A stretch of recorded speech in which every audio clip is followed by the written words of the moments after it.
Materi yang pertama adalah pengertian notulen.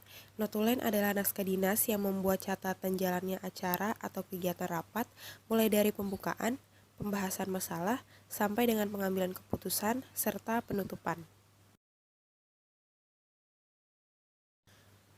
Selanjutnya ada keterampilan dan keahlian notulis. Untuk menjadi notulis yang handal, diperlukan beberapa keahlian yang harus dimiliki oleh seorang notulis.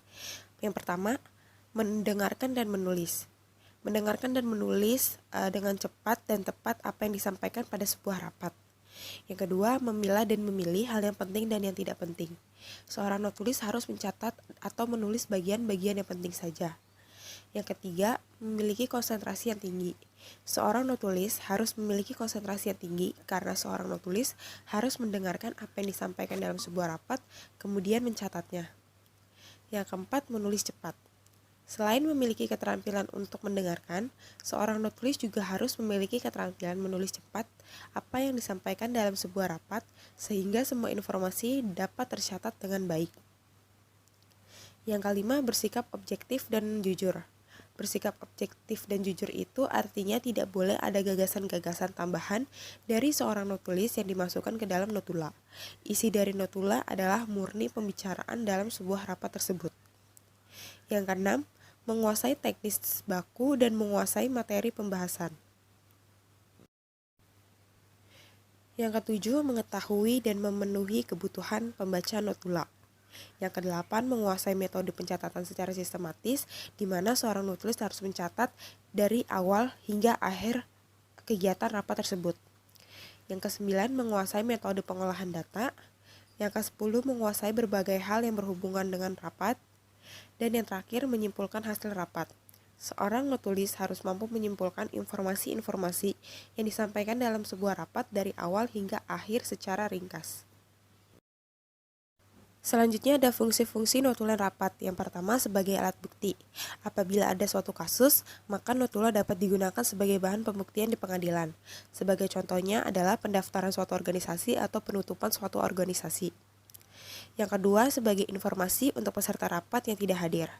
Meskipun peserta berhalangan hadir, sebaiknya peserta tersebut tetap mengetahui materi yang dibahas dan mengetahui hasil rapat. Yang ketiga, sebagai pedoman untuk rapat berikutnya. Rapat terdahulu yang memerlukan tindak lanjut direalisasikan dalam rapat berikutnya sehingga notula dapat dijadikan suatu pedoman. Yang keempat, sebagai alat pengingat untuk peserta rapat.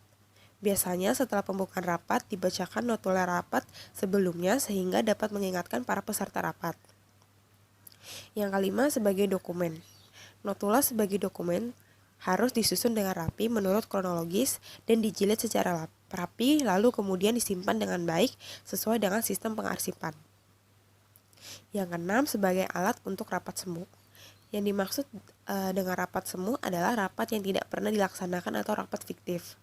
Pada saat menyusun notula, biasanya dikonsultasikan terlebih dahulu kepada ahli hukum. Selanjutnya, ciri-ciri notulen. Yang pertama, bersifat ringkas dan jelas. Setiap pencatatan dilakukan secara ringkas dan tidak bertele-tele, di mana di dalamnya merangkum setiap isi atau substansi dari perkataan, pendapat, maupun gagasan yang dianggap penting yang dibahas dalam rapat, sehingga pembaca mampu memahami dan tidak menimbulkan penafsiran yang berbeda-beda karena keterangan yang kurang lengkap. Yang kedua, sistematis. Setiap pencatatan dilakukan dengan cara teratur atau terperinci dari awal sampai akhir dan satu sama lain saling terikat. Yang ketiga, secara menyeluruh. Notulen dibuat bukan sekedar hasil pemikiran notulis, namun sesuai berdasarkan hasil pembicaraan dalam rapat secara keseluruhan. Unsur-unsur notulen. Yang pertama, kepala notulen. Kepala notulen merupakan bagian yang pertama kali harus diingat dalam penulisan tanpa tertinggal. Kepala notulen terdiri dari yang pertama, nama atau tema yang akan dibahas, kedua, hari dan tanggal rapat dilaksanakan, ketiga, jam pelaksanaan rapat, keempat, tempat diadakan acara berlangsung, dan yang terakhir, peserta. Yang kedua, isi notulen. Isi notulen merupakan suatu bagian dari susunan notulen yang isinya berupa hal-hal yang dianggap penting dalam kegiatan tersebut, tanpa ada yang tertinggal. Susunan sistematika dalam penulisan notulen. Yang pertama ada kata pembuka, kedua pembahasan, dan ketiga pembacaan keputusan hasil rapat. Ketiga, bagian akhir notulen. Bagian akhir dari notulen merupakan penulisan atau penjelasan tentang hal-hal yang berada pada akhir penulisan notulen. Susunan sistematika dari bagian akhir notulen adalah yang pertama ada nama jabatan, yang kedua tanda tangan, yang ketiga nama pejabat dan pangkat, dan yang keempat penandatanganan atau pengesahan. Selanjutnya, bagian-bagian notulen. Yang pertama ada kepala notulen. Sama halnya dengan surat resmi, dalam notulen resmi terdapat kepala notulen yang berisi alamat instansi tempat diadakannya rapat. Yang kedua, judul notulen. Bagian ini mencakup judul rapat yang bersangkutan. Yang ketiga, pemimpin rapat. Pembuatan notulen oleh sekretaris dan pengesahan notulen oleh ketua. Yang keempat, jumlah yang diundang, hadir atau tidak hadirnya peserta yang diundang. Yang kelima, waktu pelaksanaan rapat. Bagian ini mencakup hari, tanggal, serta jam dilaksanakannya rapat. Yang keenam, tempat pelaksanaan rapat. Berisi tentang tempat diadakannya rapat tersebut. Ketujuh, susunan acara. Bagian ini berisi susunan kegiatan rapat tersebut dimulai dari pembukaan hingga penutup. Kedelapan, jalannya meeting atau rapat. Kesembilan, ada hasil rapat. Hasil rapat berisi tentang beberapa keputusan yang telah dimufakati dalam rapat tersebut. Dapat berisi tentang persetujuan hasil rapat pada umumnya seperti kesimpulan, susunan kepanitiaan, usulan para peserta rapat, dan jadwal kegiatan, tergantung kepada jenis rapat yang dilaksanakan. Dan yang terakhir, pengesahan notulen oleh ketua. Selanjutnya, jenis-jenis notulen rapat. Yang pertama ada notula harfiah. Yang dimaksud dengan notula harfiah adalah laporan atau pencatatan secara kata demi kata seluruh pembicaraan dalam rapat tanpa menghilangkan atau menambahkan kata lain. Notula harfiah biasanya berbentuk dikte atau catatan stenografi menulis kembali hasil rekaman dan gabungan dari keduanya. Yang kedua ada notula rangkuman. Notula rangkuman adalah laporan ringkasan tentang pembicaraan di dalam rapat. Oleh karena itu, notulis harus terampil menilai isi pembicaraan setiap peserta rapat.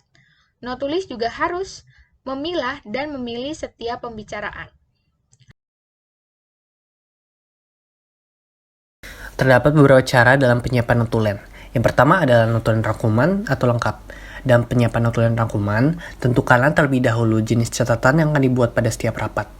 Dalam keadaan yang serba baru, tanyakan kepada ketua apakah akan diperlukan catatan terperinci. Biasanya, catatan terperinci tidak perlu digunakan. Namun, dalam soal-soal yang kontroversial, diperlukanlah catatan terperinci sekalipun juga berita acara hanya dibuat secara rangkuman. Bila mana diperlukan catatan terperinci, sebaiknya dibuat rekaman di samping catatan tertulis. Jika memuat rekaman, maka rekaman tersebut beserta catatan tertulisnya perlu disimpan untuk menjaga apabila kelak ada yang bertentangan. Yang kedua adalah isi notulen.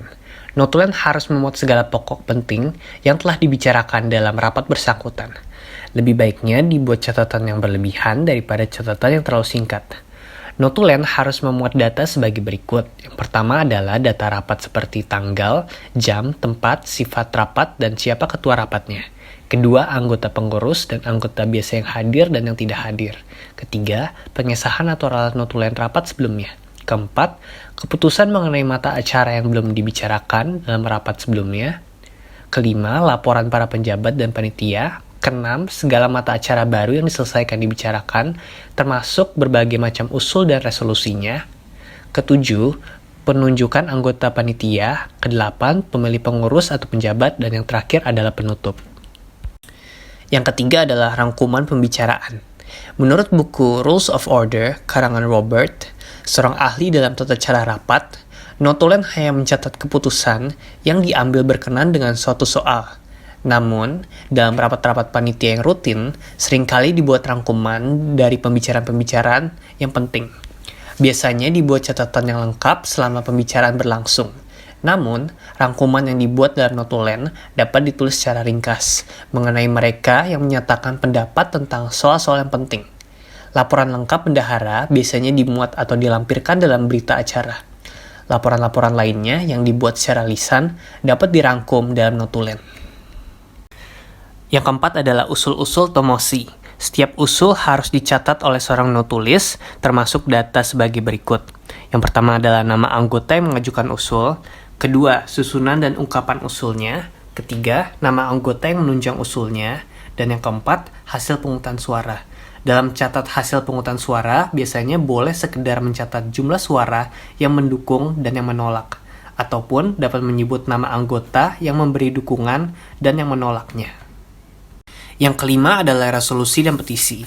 Suatu resolusi adalah pengungkapan resmi oleh suatu kelompok tertentu yang dapat diadakan untuk beraneka maksud seperti untuk menyampaikan ucapan selamat, untuk menyatakan penghargaan atau keprihatinan, atau untuk mengungkapkan keinginan suatu kelompok. Sebaliknya, suatu petisi merupakan suatu permintaan tertentu dari kelompok tokoh-tokoh yang menandatangani petisi bersangkutan untuk diadakan suatu tindakan. Yang keenam adalah catatan notulen sementara. Dalam mempersiapkan notulen, langkah pertama ialah mengetik catatan sementara dan diajukan kepada ketua rapat, serta tokoh-tokoh lain yang menyajikan laporan pada rapat itu, dan kepada tokoh yang menyusun laporan ataupun yang menyusuri resolusi untuk disetujui. Yang ketujuh adalah notulen dalam bentuk tetap atau final. Setelah naskah sementara notulen itu telah disetujui atau diralat oleh ketua dan mereka yang perlu diminta persetujuannya, maka naskah itu diketik dalam bentuk final. Perlu diingat juga bahwa naskah final harus diketik secara seksama sehingga perlu meneliti ejaan yang tepat dari nama-nama yang disebut. Dalam notulen resmi berikut, judul-judul yang di samping menonjolkan data-data rapat terpenting dan menyebutkan usulan yang diajukan serta keputusan yang diambil. Yang kedelapan adalah buku notulen. Buku berita acara lazimnya berupa buku dengan lembar-lembar terlepas yang bermutu baik. Kertasnya selayak jenis bond yang bermutu tinggi. Lembaran-lembaran diberi nomor urutan sebelumnya untuk menjaminkan keabsahannya. Bila lembaran yang bernomor rusak, janganlah dibuang, melainkan tulislah pada lembaran itu bahwa lembaran tersebut salah, dan bahwa catatan yang benar terdapat pada halaman notulen.